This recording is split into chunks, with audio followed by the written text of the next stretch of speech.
وما أبرئ نفسي إن النفس لأمارة بالسوء إلا ما رحم ربي إن ربي غفور رحيم. وقال الملك ائتوني به أستخلصه لنفسي، فلما كلمه قال إنك اليوم لدينا مكين أمين.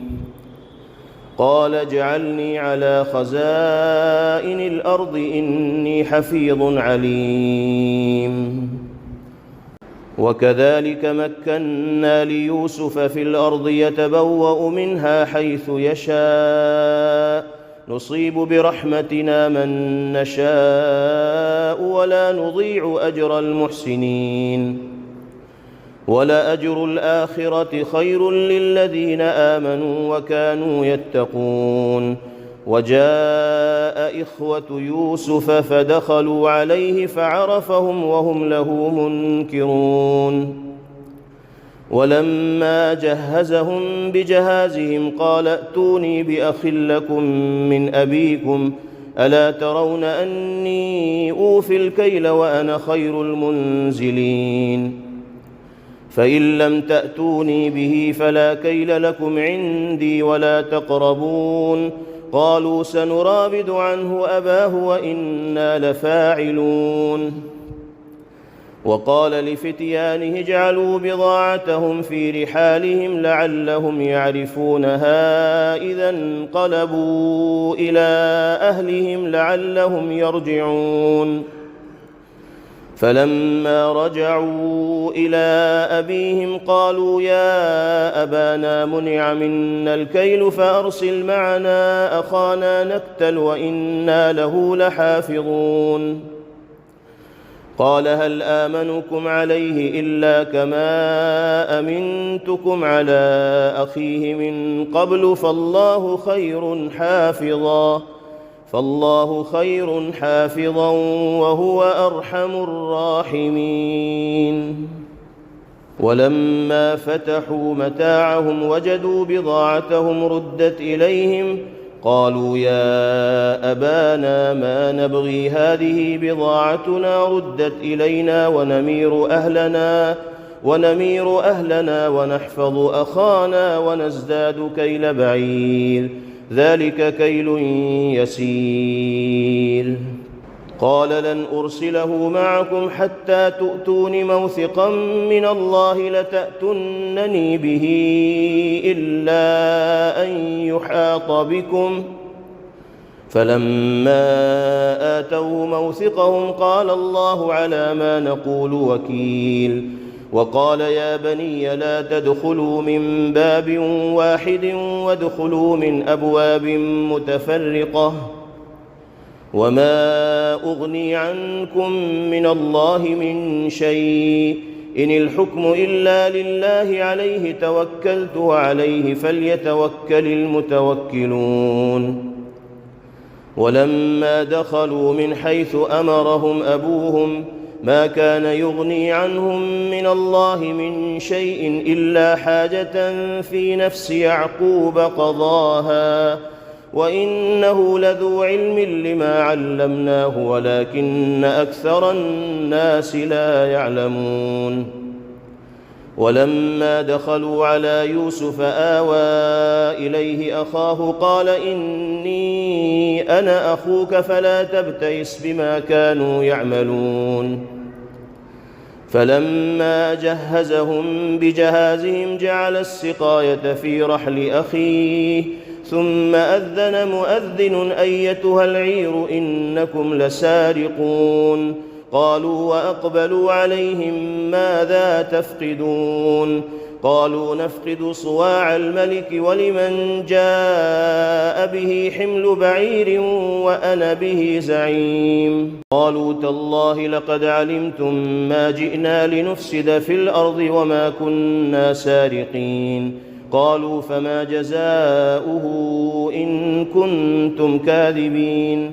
قالوا جزاؤه من وجد في رحله فهو جزاؤه كذلك نجزي الظالمين. فبدأ بأوعيتهم قبل وعاء أخيه ثم استخرجها من وعاء أخيه كذلك كدنا ليوسف ما كان ليأخذ أخاه في دين الملك إلا أن يشاء الله نرفع درجات من نشاء وفوق كل ذي علم عليم.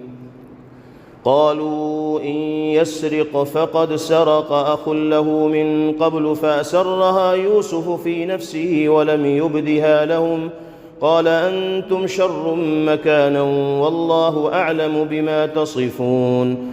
قالوا يا أيها العزيز إن له أبا شيخا كبيرا فخذ أحدنا مكانه إنا نراك من المحسنين.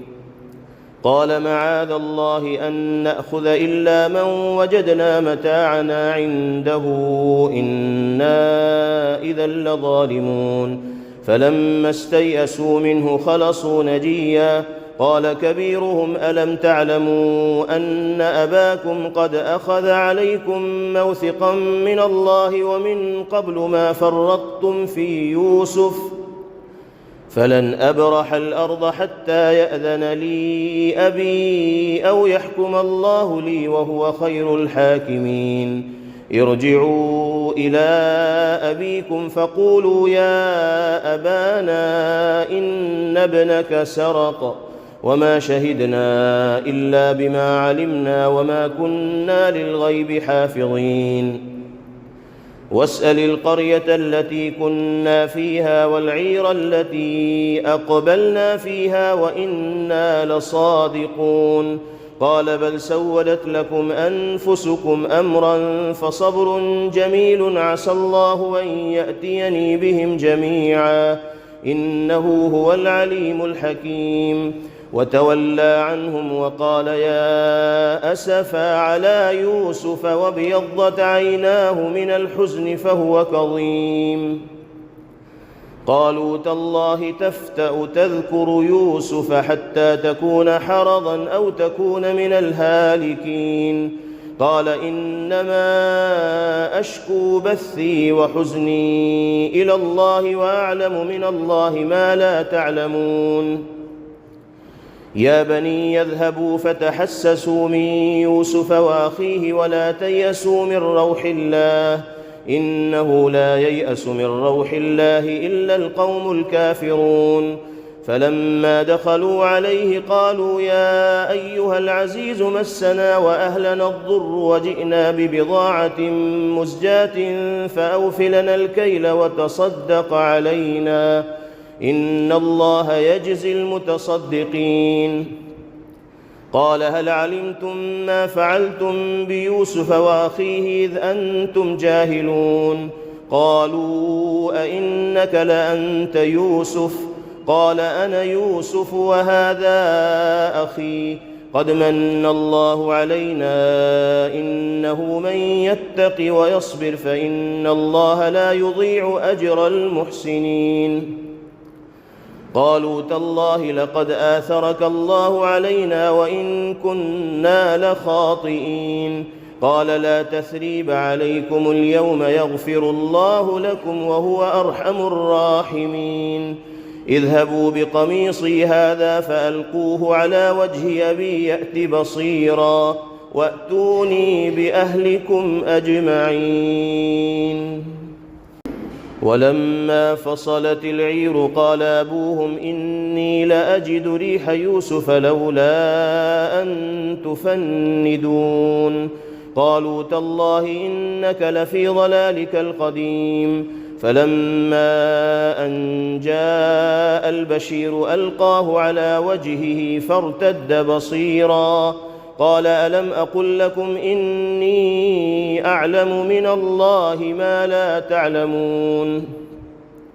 قالوا يا أبانا استغفر لنا ذنوبنا إنا كنا خاطئين. قال سوف أستغفر لكم ربي إنه هو الغفور الرحيم.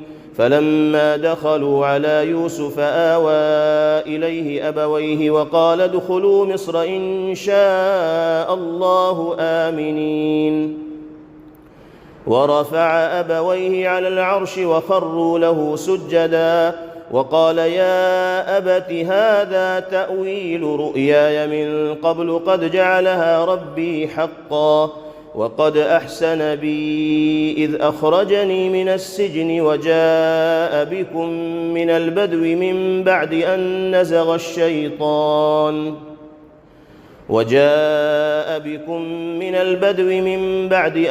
نزغ الشيطان بيني وبين إخوتي إن ربي لطيف لما يشاء إنه هو العليم الحكيم. رب قد آتيتني من الملك وعلمتني من تأويل الأحاديث فاطر السماوات والأرض أنت ولي في الدنيا والآخرة توفني مسلما وألحقني بالصالحين. ذلك من أنباء الغيب نوحيه إليك وما كنت لديهم إذ أجمعوا أمرهم وهم يمكرون وما أكثر الناس ولو حرصت بمؤمنين وما تسألهم عليه من أجر إن هو إلا ذكر للعالمين. وكأي من آية في السماوات والأرض يمرون عليها وهم عنها معرضون وما يؤمن أكثرهم بالله إلا وهم مشركون. أفأمنوا أن تأتيهم غاشية من عذاب الله أو تأتيهم الساعة بغتة وهم لا يشعرون. قل هذه سبيلي أدعو إلى الله على بصيرة أنا ومن اتبعني وسبحان الله وما أنا من المشركين.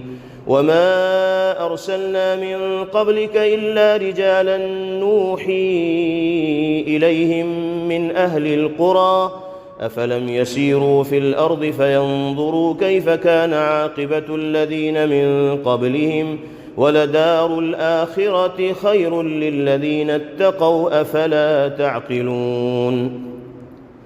حتى إذا استيأس الرسل وظنوا أنهم قد كذبوا جاءهم نصرنا فنجي من نشاء ولا يرد بأسنا عن القوم المجرمين.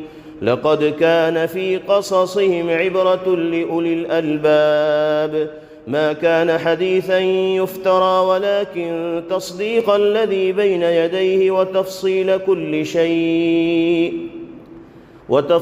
كل شيء وهدى ورحمة لقوم يؤمنون. ألف لام ميم را ألف لام ميم را تلك آيات الكتاب والذي أنزل إليك من ربك الحق ولكن أكثر الناس لا يؤمنون.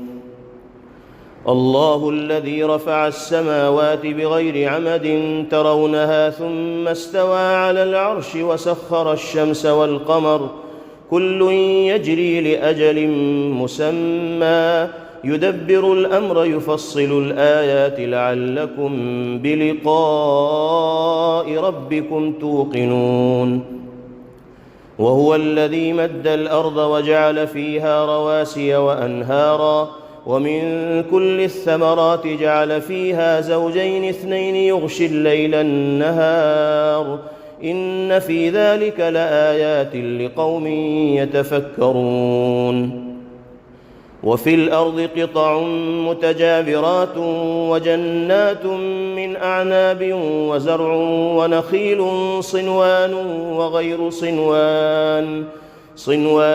وغير صنوان يسقى بماء واحد ونفضل بعضها على بعض في الأكل إن في ذلك لآيات لقوم يعقلون. وإن تعجب فعجب قولهم أإذا كنا ترابا أإنا لفي خلق جديد أولئك الذين كفروا بربهم وأولئك الأغلال في أعناقهم وأولئك أصحاب النار هم فيها خالدون. ويستعجلونك بالسيئة قبل الحسنة وقد خلت من قبلهم المثلات وإن ربك لذو مغفرة للناس على ظلمهم وإن ربك لشديد العقاب. ويقول الذين كفروا لولا أنزل عليه آية من ربه إنما أنت منذر ولكل قوم هاد. الله يعلم ما تحمل كل أنثى وما تغيض الأرحام وما تزداد وكل شيء عنده بمقدار. عالم الغيب والشهادة الكبير المتعال. سواء منكم من أسر القول ومن جهر به ومن هو مستخف بالليل وسارب بالنهار. له معقبات من بين يديه ومن خلفه يحفظونه من أمر الله. إن الله لا يغير ما بقوم حتى يغيروا ما بأنفسهم وإذا أراد الله بقوم سوءا فلا مرد له وما لهم من دونه من وال. هو الذي يريكم البرق خوفا وطمعا وينشئ السحاب الثقال ويسبح الرعد بحمده والملائكة من خيفته ويرسل الصواعق فيصيب بها من يشاء وهم يجادلون في الله وهو شديد المحال. له دعوة الحق والذين يدعون من دونه لا يستجيبون لهم بشيء إلا كباسط كفيه إلى الماء ليبلغ فاه وما هو ببالغه وما دعاء الكافرين إلا في ضلال. ولله يسجد من في السماوات والأرض طوعا وكرها وظلالهم بالغدو والآصال. الله أكبر. قل من رب السماوات والأرض قل الله. قل أفاتخذتم من دونه أولياء لا يملكون لأنفسهم نفعا ولا ضرا. قل هل يستوي الأعمى والبصير أم هل تستوي الظلمات والنور أم جعلوا لله شركاء خلقوا كخلقه فتشابه الخلق عليهم قل الله خالق كل شيء وهو الواحد القهار. أنزل من السماء ماء فسالت أودية بقدرها فاحتمل السيل زبدا رابيا ومما يوقدون عليه في النار ابتغاء حلية أو متاع زبد مثله كذلك يضرب الله الحق والباطل فأما الزبد فيذهب جفاء وأما ما ينفع الناس فيمكث في الأرض كذلك يضرب الله الأمثال. للذين استجابوا لربهم الحسنى والذين لم يستجيبوا له لو أن لهم ما في الأرض جميعا ومثله معه لافتدوا به أولئك لهم سوء الحساب ومأواهم جهنم وبئس المهاد. أفمن يعلم أنما أنزل إليك من ربك الحق كمن هو أعمى إنما يتذكر أولو الألباب. الذين يوفون بعهد الله ولا ينقضون الميثاق والذين يصلون ما أمر الله به أن يوصل ويخشون ربهم ويخافون سوء الحساب والذين صبروا ابتغاء وجه ربهم وأقاموا الصلاة وأنفقوا مما رزقناهم سرا وعلانية ويدرؤون بالحسنة السيئة أولئك لهم عقبى الدار جنات عدن يدخلونها ومن صلح من آبائهم وأزواجهم وذرياتهم والملائكة يدخلون عليهم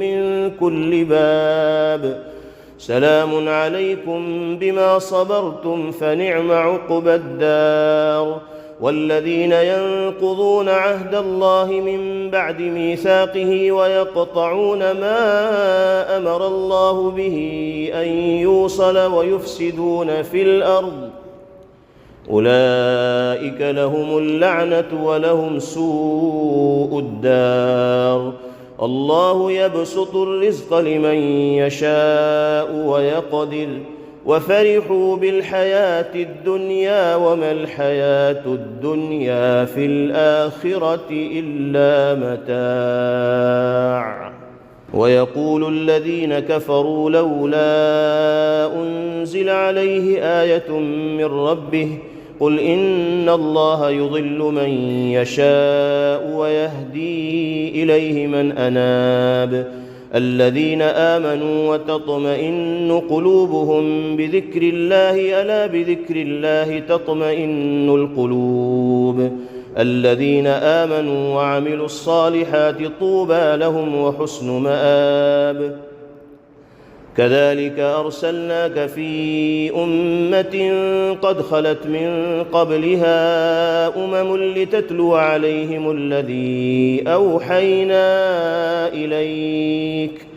لتتلو عليهم الذي أوحينا إليك وهم يكفرون بالرحمن قل هو ربي لا إله إلا هو عليه توكلت وإليه متاب ولو أن قرآنا سيرت به الجبال أو قطعت به الأرض أو كلم به الموتى بل لله الأمر جميعا أفلم ييأس الذين آمنوا أن لو يشاء الله لهدى الناس جميعا ولا يزال الذين كفروا تصيبهم بما صنعوا قارعة أو تحل قريبا من دارهم حتى يأتي وعد الله إن الله لا يخلف الميعاد ولقد استهزئ برسل من قبلك فأمليت للذين كفروا ثم أخذتهم فكيف كان عقاب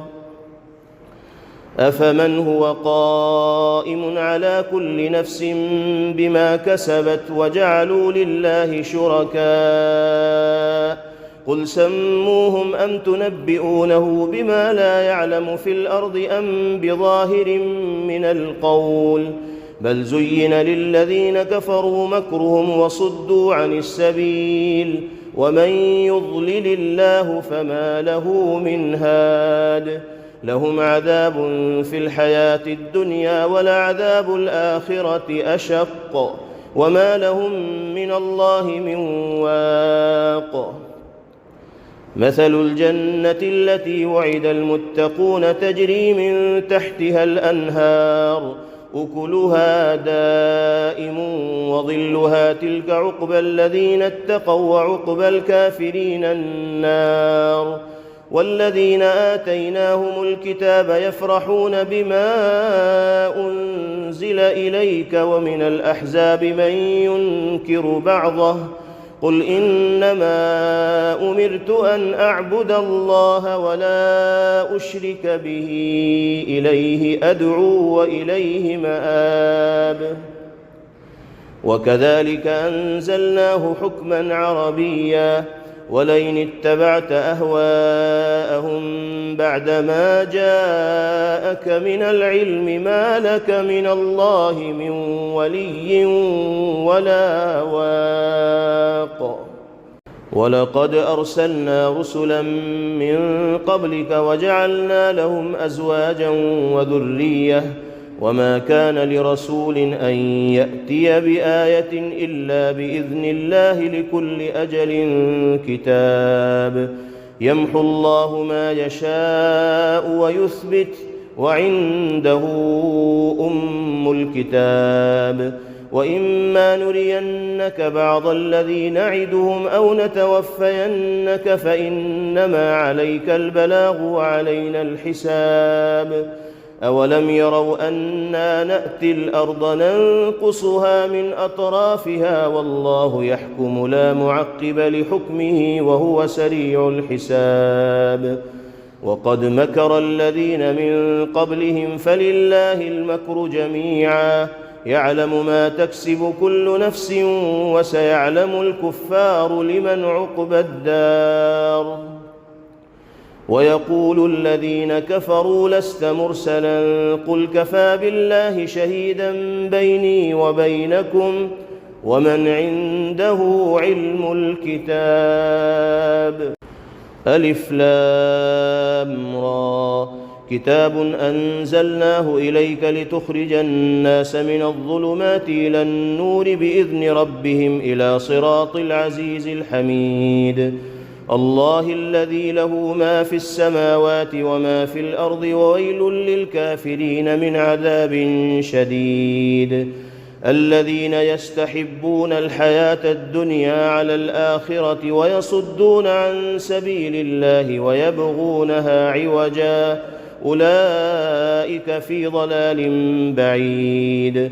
وما أرسلنا من رسول إلا بلسان قومه ليبين لهم فيضل الله من يشاء ويهدي من يشاء وهو العزيز الحكيم. ولقد أرسلنا موسى بآياتنا أن أخرج قومك من الظلمات إلى النور وذكرهم بأيام الله إن في ذلك لآيات لكل صبار شكور. وإذ قال موسى لقومه اذكروا نعمة الله عليكم إذ أنجاكم من آل فرعون يسومونكم سوء العذاب ويذبحون أبناءكم ويستحيون نساءكم وفي ذلكم بلاء من ربكم عظيم. وإذ تأذن ربكم لئن شكرتم لازيدنكم ولئن كفرتم إن عذابي لشديد. وقال موسى إن تكفروا أنتم ومن في الأرض جميعا فإن الله لغني حميد. ألم يأتكم نبأ الذين من قبلكم قوم نوح وعاد وثمود والذين من بعدهم لا يعلمهم إلا الله جاءتهم رسلهم بالبينات فردوا أيديهم في أفواههم وقالوا إنا كفرنا بما أرسلتم به وإنا لفي شك مما تدعوننا إليه مريب. قالت رسلهم أفي الله شك فاطر السماوات والأرض يدعوكم ليغفر لكم من ذنوبكم ويؤخركم إلى أجل مسمى قالوا إن أنتم إلا بشر مثلنا تريدون أن تصدونا عما كان يعبد آباؤنا فأتونا بسلطان مبين. قالت لهم رسلهم إن نحن إلا بشر مثلكم ولكن الله يمن على من يشاء من عباده وما كان لنا أن نأتيكم بسلطان إلا بإذن الله وعلى الله فليتوكل المؤمنون وما لنا ألا نتوكل على الله وقد هدانا سبلنا ولنصبرن على ما آذيتمونا وعلى الله فليتوكل المتوكلون. وقال الذين كفروا لرسلهم لنخرجنكم من أرضنا أو لتعودن في ملتنا فأوحى إليهم ربهم لنهلكن الظالمين ولنسكننكم الأرض من بعدهم ذلك لمن خاف مقامي وخاف وعيد واستفتحوا وخاب كل جبار عنيد من ورائه جهنم ويسقى من ماء صديد يتجرعه ولا يكاد يسيغه ويأتيه الموت من كل مكان وما هو بميت ومن ورائه عذاب غليظ. مثل الذين كفروا بربهم أعمالهم كرماد اشتدت به الريح في يوم عاصف لا يقدرون مما كسبوا على شيء ذلك هو الضلال البعيد. ألم تر أن الله خلق السماوات والأرض بالحق إن يشأ يذهبكم ويأتي بخلق جديد وما ذلك على الله بعزيز.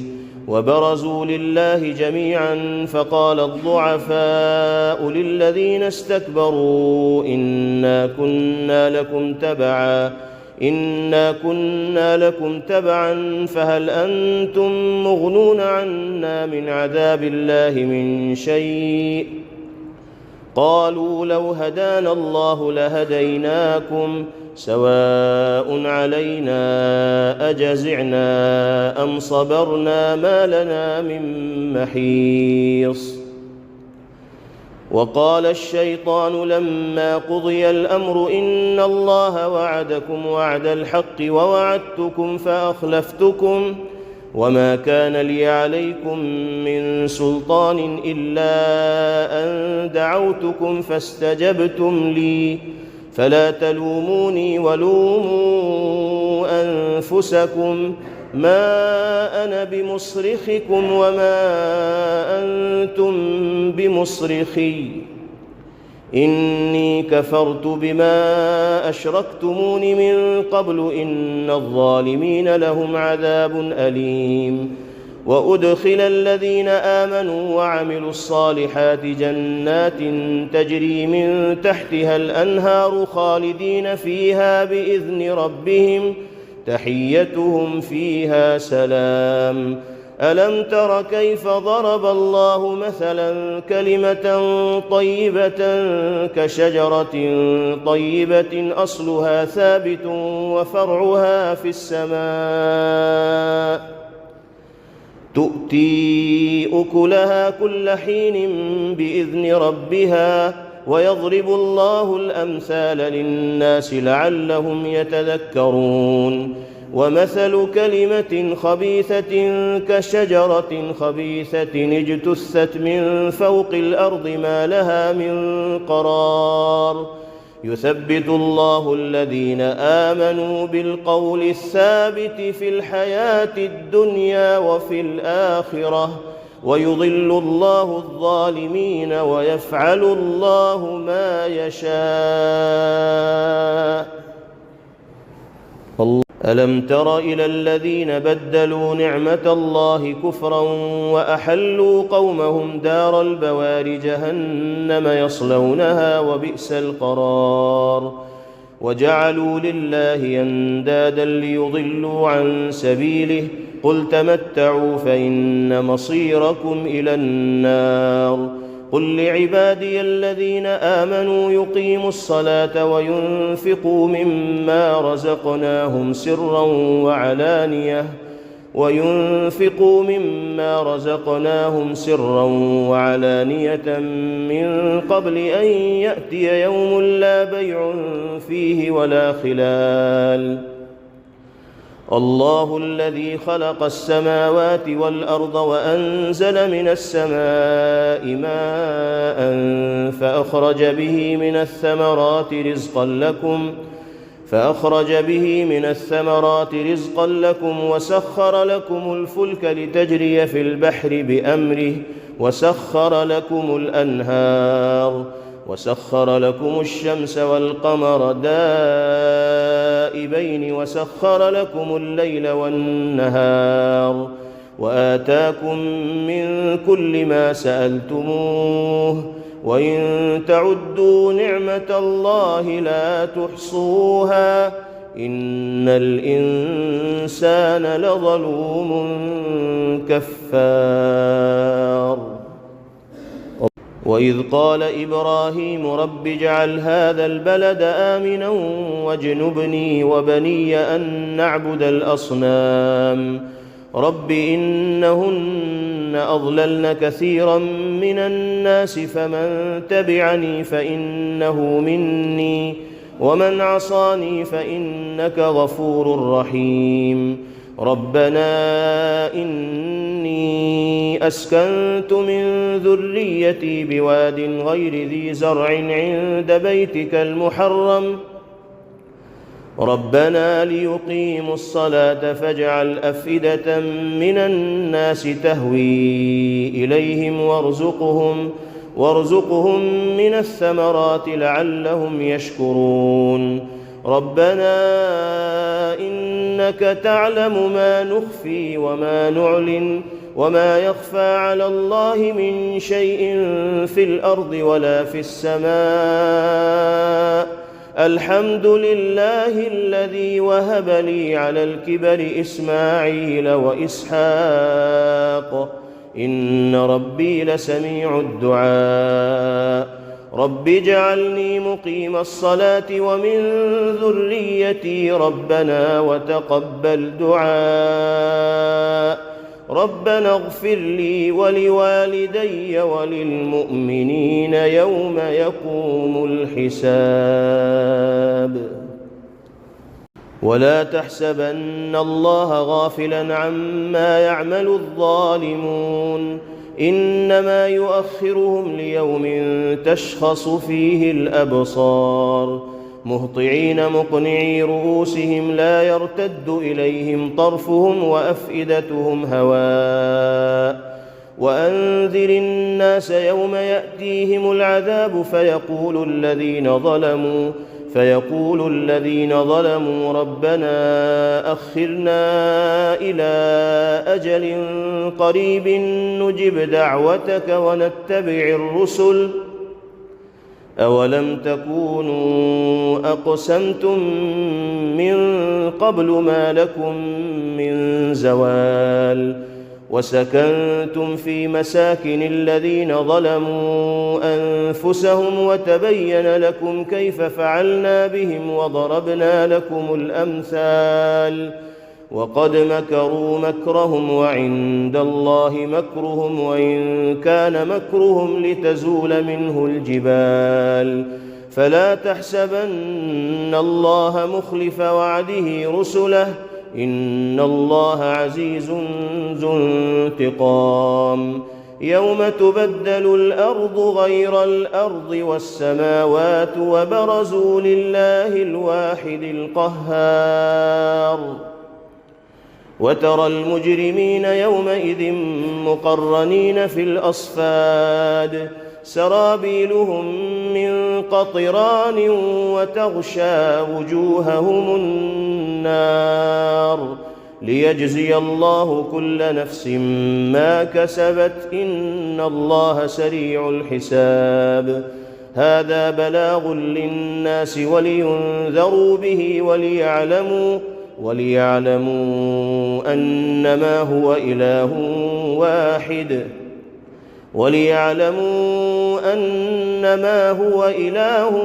واحد وليذكر ليذكر أولو الألباب.